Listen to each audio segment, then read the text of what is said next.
जैसे ही मोहन ने वह टमाटर को खाया, वह चक्कर के मारे वहीं बेहोश होकर गिर पड़ा। यह सब देखकर वहां मौजूद सभी लोग हैरान हो गए।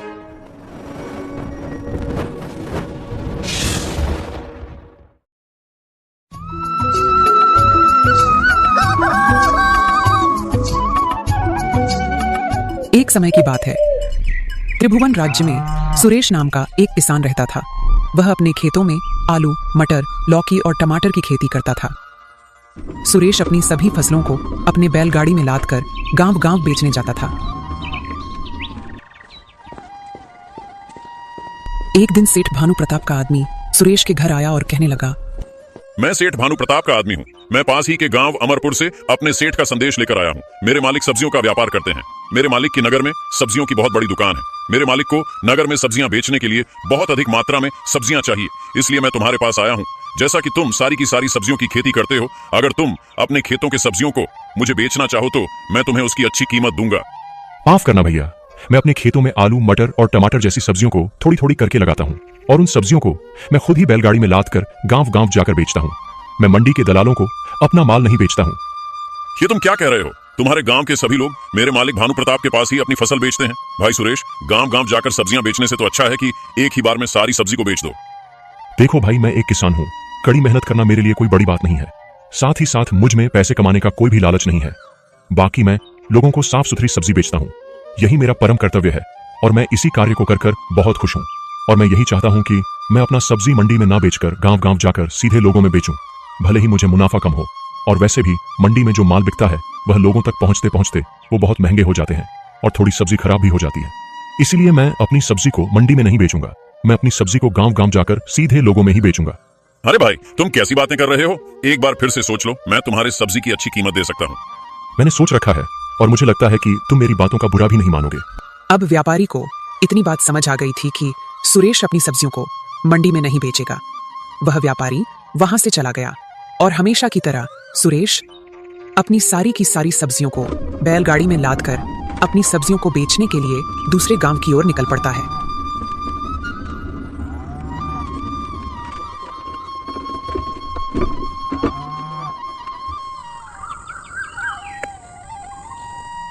मुझे आज की रात यही बिता लेनी चाहिए।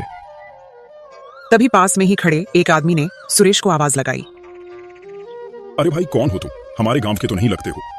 सुरेश ने देखा कि पहनावे से वह आदमी बहुत ही अमीर दिख रहा था। अरे भाई, मेरा नाम सुरेश है। ये सब्जी को बेचने के लिए इधर आया था, लेकिन काफी अंधेरा हो चुका है, जिसके कारण से मैं आगे का सफर नहीं तय कर पा रहा हूँ। आज रात यही आराम करूंगा और कल सुबह ही यहाँ से निकल जाऊंगा। क्या आप मुझे बता सकते हैं कि कहीं रात में रुकने के लिए मुझे कोई जगह मिल सकती है? अरे भाई, ये कौन सी बड़ी बात है? तुम्हें रात बिताने के लिए हमारे गांव में जगह नहीं मिलेगी क्या? इसके लिए तुम इतना परेशान क्यों होते हो? तुम्हें कहीं जाने की कोई जरूरत नहीं है। मेरा घर इतना बड़ा है, तुम आज रात यहीं रुक सकते हो। इसके बाद सुरेश अपने बैलगाड़ी को एक जगह खड़ा कर दिया और बैलगाड़ी से सारी सब्जियों की टोकरी को नीचे रख दिया और आकर उस आदमी के पास खड़ा हो गया। उस आदमी का नाम भानु प्रताप है। मालिक, आपका यह एहसान कभी नहीं भूलूंगा। आप जैसे लोग इस दुनिया में हैं, इसलिए हम जैसे गरीब लोग अभी तक जी रहे हैं, वरना न जाने इस गांव में कहां कहां भटकता फिरता। अरे भाई सुरेश, इसमें क्या बड़ी बात है? एक आदमी ही दूसरे आदमी की मदद करता है। देखने में तुम तो बहुत ही मेहनती किसान लग रहे हो। मेरा कर्तव्य है कि मैं तुम जैसे लोगों की सहायता करूं। वैसे भी तुम यह बताओ कि यह सारी सब्जियां तुम्हारे खेत की हैं या किसी व्यापारी से लेकर बेचने के लिए निकले हो? अरे नहीं नहीं सेठ जी, ये सब तो मेरी अपनी ही खेत की फसल है। इतना भी बड़ा आदमी नहीं हूँ। मैं अपने सब्जियों को सीधे लोगों में बेचने पर ही विश्वास रखता हूँ सेठ जी। अरे सुरेश, अगर हर किसान तुम्हारी तरह यही सोचेगा तो कितना अच्छा हो जाएगा ना। कम कीमत पर सबको अच्छी सब्जियां मिल जाएगी। आजकल के दलाल सब्जियों को कम कीमत पर खरीदते हैं और उसी सब्जियों को जमा करके अधिक दामों पर बेचते हैं। मुझे तो लगता है कि उनका ये माल सही नहीं होता है, लेकिन आम लोगों को इसके बारे में उन्हें कुछ भी नहीं मालूम है। वह तो उचित कीमत पर सब्जियां खरीदते, लेकिन उनके पास कोई और चारा भी तो नहीं है। आपने बिल्कुल सही कहा सेठ जी, लेकिन आजकल यही हो रहा है। ऐसा ना हो इसलिए मैं अपनी सारी सब्जियों को सीधे ग्राहक के पास ही बेचता हूँ। मैं समाज के प्रति अपने कर्तव्य को पूरा कर रहा हूँ। सच में सुरेश, तुम्हारे विचार बहुत ही नेक और अच्छे हैं। अगर सभी लोग तुम्हारे जैसा सोचेंगे तो सबका भला ही होगा। अच्छा, तो अब रात बहुत हो चुकी है, तुम्हें सुबह जल्दी भी उठना है। तुम आराम से चलो सो जाओ, मैं भी सोने जा रहा हूँ। जी हाँ बिल्कुल सेठ जी, मुझे कल सुबह जल्दी उठना है, तो अब मैं आराम करने के लिए जाता हूँ। इसके बाद दोनों आराम करने के लिए चले जाते हैं। भानु प्रताप ने एक चारपाई कृष्णा के लिए भी डाल दी। कृष्णा चारपाई पर लेटकर सोचने लगा। सेठ जी कितने अच्छे इंसान हैं, उन्होंने मेरे लिए एक चारपाई भी डाल दी। इतना धन संपत्ति होने के बावजूद भी इनके अंदर जरा सा भी घमंड नहीं है और इनका मन भी कितना नेक और निर्मल है। ऐसे इंसान बहुत ही मुश्किल से मिलते हैं आजकल के जमाने में। इतना सोचते कहते सुरेश सो जाता है। अगली सुबह चिड़िया के चाचाहट से सुरेश की नींद खुल जाती है। सेठ जी ने मुझे अपने घर में जगह देकर मेरी बहुत मदद की है। चलो इसके बदले में मैं कुछ टमाटर सेठ भानु प्रताप को दे दूंगा। जब सुरेश अपनी सब्जियों की टोकरी के पास पहुंचा तो टमाटर की टोकरी में से एक टमाटर की टोकरी गायब थी। सुरेश के पास 3 टमाटर की टोकरियां थीं, पर एक टमाटर की टोकरी गायब थी। यो क्या, मेरी टमाटर की टोकरियां कहाँ गई? जरूर इसमें से किसी ने मेरी टमाटर की टोकरियों में से एक टोकरी चोरी कर ली।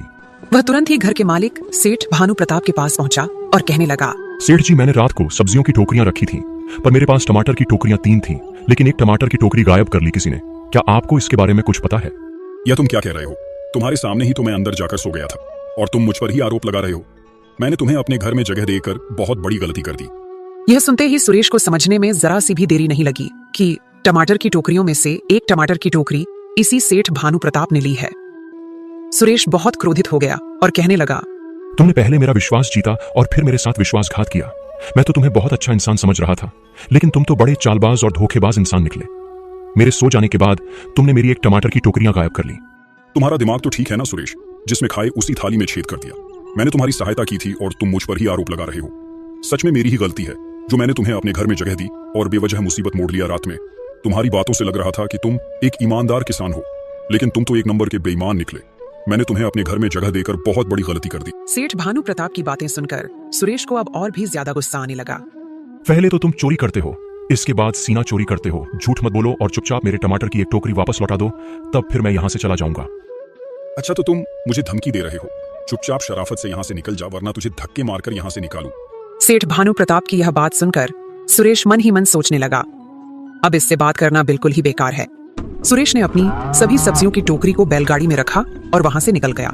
सुरेश वहां से निकलकर सीधे सरपंच के पास पहुंचा और सुरेश ने बीती रात की सारी घटना को सरपंच को सुनाया। अगर तुम्हें लगता है कि तुम्हारे टमाटर के टोकरी को सेठ भानु प्रताप ने चुराया है तो मैं तुम्हें उन्हें वापस दिला सकता हूँ, लेकिन जैसा कि तुमने बताया कि वह बहुत अमीर आदमी है, तो एक अमीर आदमी तुम्हारे टमाटर को क्यों चुराएगा? कहीं ऐसा तो नहीं तुम्हारे टमाटर को किसी और ने चुराया हो? नहीं सरपंच जी, मुझे पक्का यकीन है यह काम किसी और का नहीं है, बल्कि सेठ भानु प्रताप का ही है। अब इसका फैसला तो सेठ भानु प्रताप से बात करके ही लिया जाएगा। सरपंच ने अपने एक नौकर को बुलाया। रामू, जाओ और सेठ भानु प्रताप को यहाँ बुला कर लाओ। जब भानु प्रताप सरपंच के घर पहुंचा तब वह सुरेश को पहले से ही देखकर समझ गया। सरपंच जी, मैं बिल्कुल ही निर्दोष हूँ। मैं इस किसान की मदद के उद्देश्य से मैंने अपने घर में जगह दिया था, लेकिन उल्टा मुझ पर ही आरोप लगा रहा है। भला मैं इसके टमाटर को क्यों चुराऊं?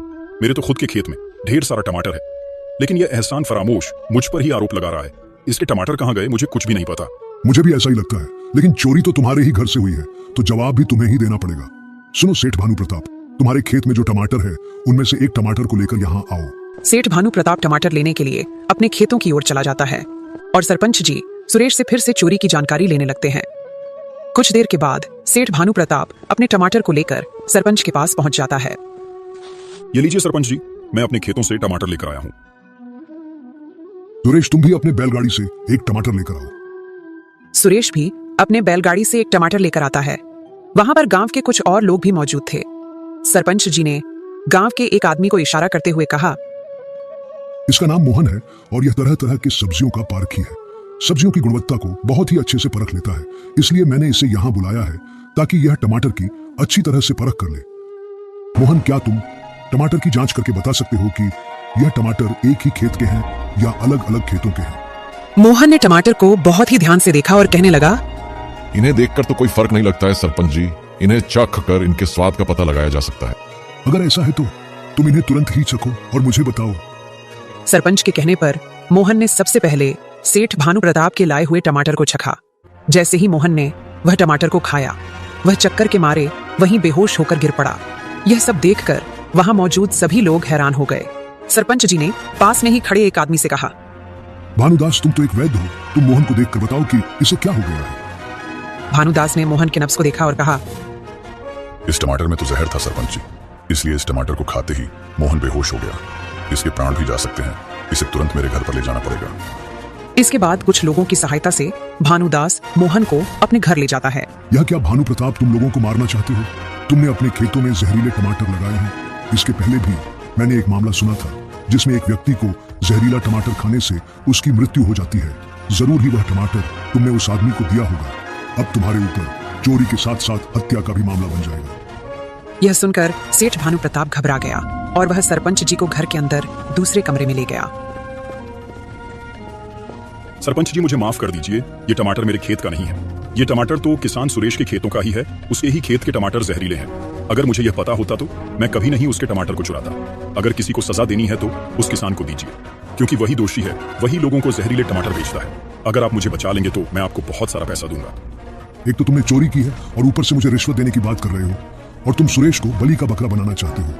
मुझे तो पक्का यकीन हो गया है कि इसके पहले भी तुमने कई अपराध किए होंगे। इसी बीच वहां पर सुरेश, मोहन और वैद्य जी पहुंच जाते हैं, जिसे देखकर सेठ भानु प्रताप हैरान हो जाता है। अरे ये तो बिल्कुल ठीक है, इसे तो कुछ भी नहीं हुआ है, और अगर कुछ हो भी जाता तो इसमें मेरा कोई कसूर नहीं था।